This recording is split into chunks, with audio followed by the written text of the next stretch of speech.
Hello students, हम पढ़ रहे हैं हमारा second chapter Kings farmers and towns, page number 46। Seventh module आज हम पढ़ेंगे बैक टू बेसिक्स। इसको डिटेल में हम पढ़ेंगे कि दोबारा से जो बेसिक्स है उसको हम देखते हैं। हाउ आर इंस्क्रिप्शन डिस्फर्ड, किस प्रकार से जो इंस्क्रिप्शंस हैं उनका मीनिंग निकाला गया है, उनको समझा गया कि इसमें एक्चुअली लिखा क्या है, किस लैंग्वेज का यूज़ किया गया और कैसे उसका तोड़ा, उन लैंग्वेज को तोड़ के उनका मीनिंग निकाला गया है। So far we have been studying excerpt from inscriptions amongst other things। अब तक हम मतलब कि दूसरी चीज़ों के मुकाबले जो स्टडी कर रहे थे, हमें क्या देखा है कि सिर्फ जो इंस्क्रिप्शंस के अंदर लिखा गया है उसकी स्टडी जो है वो की जा रही थी। But how do historians find out what is written on them, लेकिन किस प्रकार से जो हिस्टोरियंस हैं उन्होंने इस चीज़ को जाना कि इसके अंदर एक्चुअली लिखा क्या है। 7.1 डिस्प्रिंग ब्राह्मी, जो ब्राह्मी लैंग्वेज है उसका मीनिंग कैसे निकाला। Most scripts use to write modern Indian languages are derived from Brahmi. जितने भी जो मॉडर्न ज़्यादातर जितनी भी जो स्क्रिप्ट्स हैं जो लिखी गई थी, जो मिली है हमें इतिहास के अंदर, वो मॉडर्न इंडियन लैंग्वेजेज जो थी कहाँ से निकल कर आई थी, जो ब्रह्मी लैंग्वेज थी उसी में से ही वो लैंग्वेजेस निकल कर आई थी।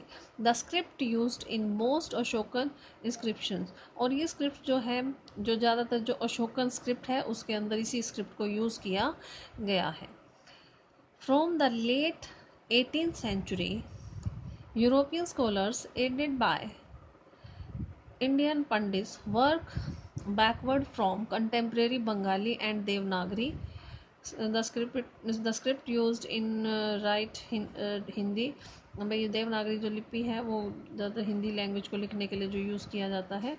मानूस्क्रिप्ट्स comparing their letters with older specimen, जो भी उनके पास स्पेसिमेन थे पुराने, उनके बारे में। अब यहाँ पर क्या कहने की कोशिश की गई है कि जो यूरोपियन स्कॉलर्स थे उन्होंने इंडियन पंडितों के साथ मिलकर जो उस समय की जो बंगाली और देवनागरी जो लैंग्वेज थी जिसको कि हिंदी लिखने के लिए यूज़ किया करते थे, उसमें जितनी भी मानूस्क्रिप्ट्स इनको मिली हुई थी उनको पढ़ने की कोशिश की और उन लेटर्स को जो था कंपेयर करने की कोशिश की किसके साथ, जितना भी पुराना इनके पास मैटर पड़ा हुआ स्पेसिमेन जो भी था उसके साथ उन्होंने कंपेयर करने की कोशिश की। Scholars who studied earlier inscriptions sometime assumed these were in Sanskrit। जो स्कॉलर्स थे जिन्होंने इन इंस्क्रिप्शंस की स्टडी की थी उन्हें कई बार ये लगता था कि ये सब संस्कृत में है, कई बार उनको संस्कृत में भी मिलती थी। Although the earliest inscriptions were in fact in Prakrit, हालांकि जो अर्लीस्ट इंस्क्रिप्शंस होती थी वो किस में लिखी होती थी, प्राकृत लैंग्वेज में। प्राकृत लैंग्वेज कौन सी होती थी, आम बोलचाल की जो लैंग्वेज होती थी ना, कॉमन पीपल्स की बोलने वाली लैंग्वेज, उसे प्राकृत लैंग्वेज यहाँ पर बोला गया। It was only after decade of painstaking investigation by several epigraphists that James Prinsep was able to decipher Ashokan Brahmi in 1838। यहाँ पर क्वेश्चन भी बन रहा है कि ब्राह्मी लैंग्वेज को कब, अशोकन ब्राह्मी लैंग्वेज जो थी वो कब उसको पढ़ा गया, 1838 के अंदर। इस प्रकार से काफ़ी डिकेड तक पेन लेने के बाद, मतलब मेहनत करने के बाद, पेन लेकर मतलब बहुत ही ज़्यादा मेहनत करने के बाद जो इन्वेस्टिगेशन की गई थी, बहुत सारे जो एपिग्राफिस्ट थे, एपिग्राफिस्ट कौन होते हैं, जो पुरानी भाषाओं को पढ़ने वाले होते हैं, लैंग्वेजेस को पढ़ने वाले जो होते हैं, ठीक है, जो भी मानूस्क्रिप्ट्स पर लिखी होती हैं या अभिलेखों पर जो भी लिखी होती हैं, जैसे कि जेम्स प्रिंसिप था। बहुत ज़्यादा हार्ड वर्क करने के बाद जेम्स प्रिंसिप और जो और बहुत सारे एपिग्राफिस्ट थे वो अशोकन ब्राह्मी लैंग्वेज को, उसका मीनिंग जो था वो समझ सके थे कि ये क्या लिखा गया है। अब 7.2 how Kharosthi was read. Kharosthi Brahmi क्या है, लैंग्वेज है, खरोष्ठी क्या है, लैंग्वेज है। तो ब्राह्मी का आपको क्लियर हो गया कि ब्राह्मी लैंग्वेज को किस प्रकार से जो है डिकोड किया गया पंडितों की मदद से, ठीक है। देवनागरी और बंगाली का जो है जो उस समय लिखी जाती थी हिंदी लैंग्वेज, उसको कंपेयर किया गया पुराना जो स्पेसिमेन था उसके साथ, और बहुत ज़्यादा मेहनत करके इन्होंने और बाकी जो एपिग्राफिस्ट थे उन्होंने अशोकन ब्राह्मी लैंग्वेज को डिकोड किया था। हाउ खरोष्टी वॉज रीड, अब खरोष्टी लैंग्वेज कैसे पढ़ी गई थी। The story of the decipherment of Kharosthi, जो स्टोरी है खरोष्टी लैंग्वेज की मीनिंग समझने की। The script use in inscription in north west, जो नॉर्थ वेस्ट के अंदर जो इंस्क्रिप्शन मिली है उसके अंदर स्क्रिप्ट को यूज़ किया गया था, इज़ डिफरेंट, वो टोटली अलग है story. Here finds of coin, यहाँ पर जो कॉइन्स मिले हैं इंडो ग्रीक किंग के बनाए हुए, who ruled over the area, जो उस एरिया पर रूल करते थे कब, फर्स्ट सेंचुरी BCE के अंदर, है फैसिलिटेटेड मैटर, उनका जो है मैटर, उनसे जुड़ा हुआ जो मैटर है वो मिला है।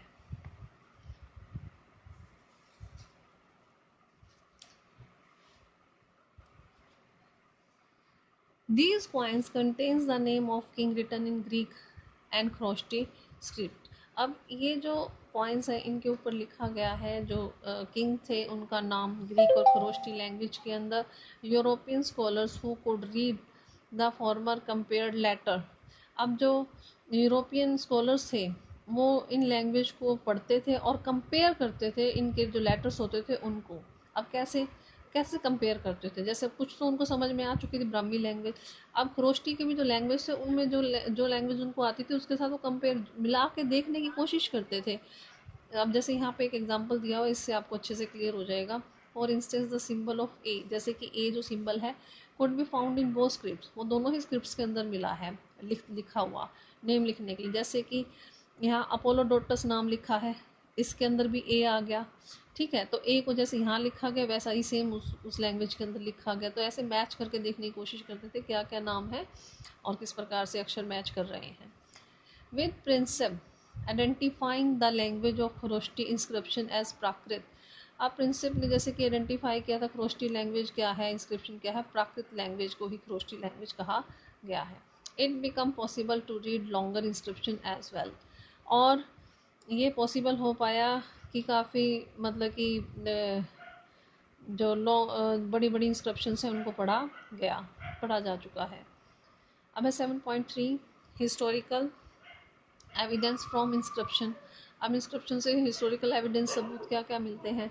To find out how epigraphist and historian work, ये देखने के लिए कि जो एपिग्राफिस्ट मैं बता चुकी हूँ जो पुराने अभिलेखों को पढ़ते हैं, पुरानी लैंग्वेजेस को पढ़ते हैं और इतिहासकार किस प्रकार से काम करते हैं। Let us look at two Ashokan inscriptions more closely, दो जो इंस्क्रिप्शंस हैं उनको बहुत ही नज़दीक से हम देखते हैं। यहाँ पे मैटर लिखा हुआ है, 2-3 लाइनें भी क्या क्या से यूज़ की जाती हैं। Note the name of the ruler, यहाँ पे अशोका का जो नाम दिया गया है उसको नोट करते हैं। Is not mention in the inscription, भाई अशोक का नाम जो है वो मैंशन नहीं किया गया इंस्क्रिप्शन के अंदर, उसकी जगह क्या यूज़ किया गया है।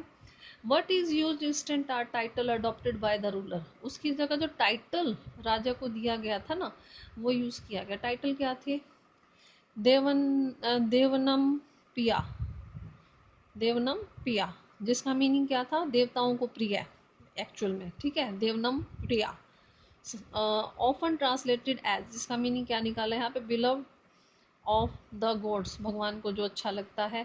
एंड पियादासी, पियादासी वर्ड आया है, प्लेजेंट टू बी होल्ड, बहुत ही सुंदर, मतलब कि सरल दिखने वाला है, सुंदर, ठीक है। The name Ashoka is mention in some other inscription, जो अशोका नाम है वो दूसरी कुछ इंस्क्रिप्शन के अंदर लिखा गया है। Which also contain these title, उनके अंदर भी यही टाइटल यूज़ किया गया है।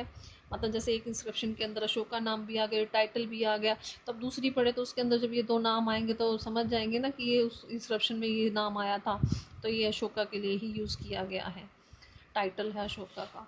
After examining all these inscriptions, the findings that they match in terms of content, style, language, and paleography, epigraphists have concluded that they were issued by the same ruler.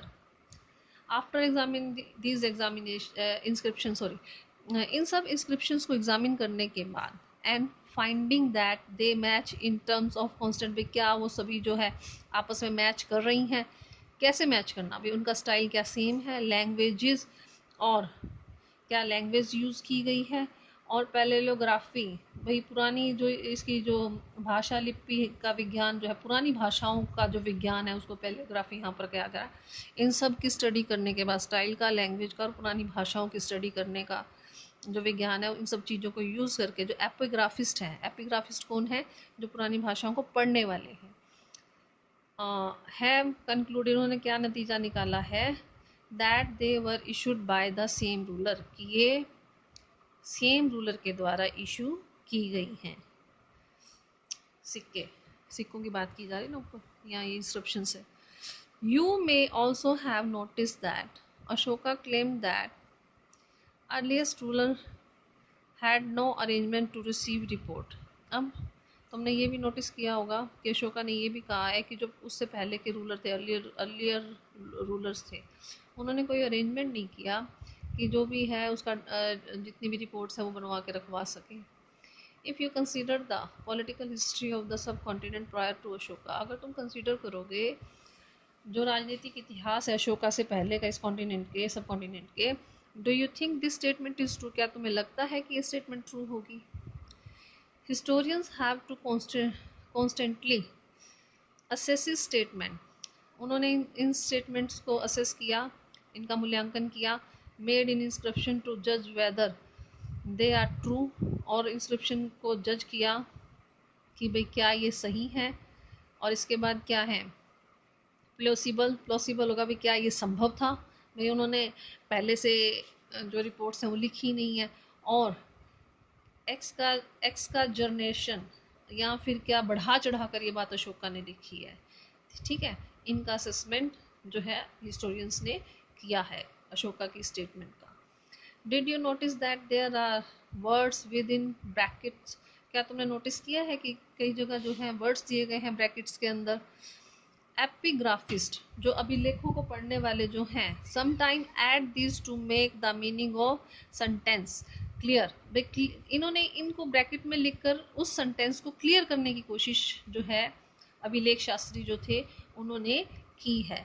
This has to be done carefully, इसको बहुत ही सावधानी पूर्वक किया जाता है, to ensure that the intended meaning of author is not change, भाई जो ऑथर कहना चाहता है उसका जो सही मीनिंग है, जो वो चाहता है कहना, उसका मीनिंग चेंज ना हो जाए, इसके अकॉर्डिंग जो है एपिग्राफिस्ट इसकी स्टडी करते हैं। तो आज हम इतना ही करेंगे, और यहाँ तक पढ़ने में कोई प्रॉब्लम हो तो मुझसे डिस्कस कर लेना। Thank you.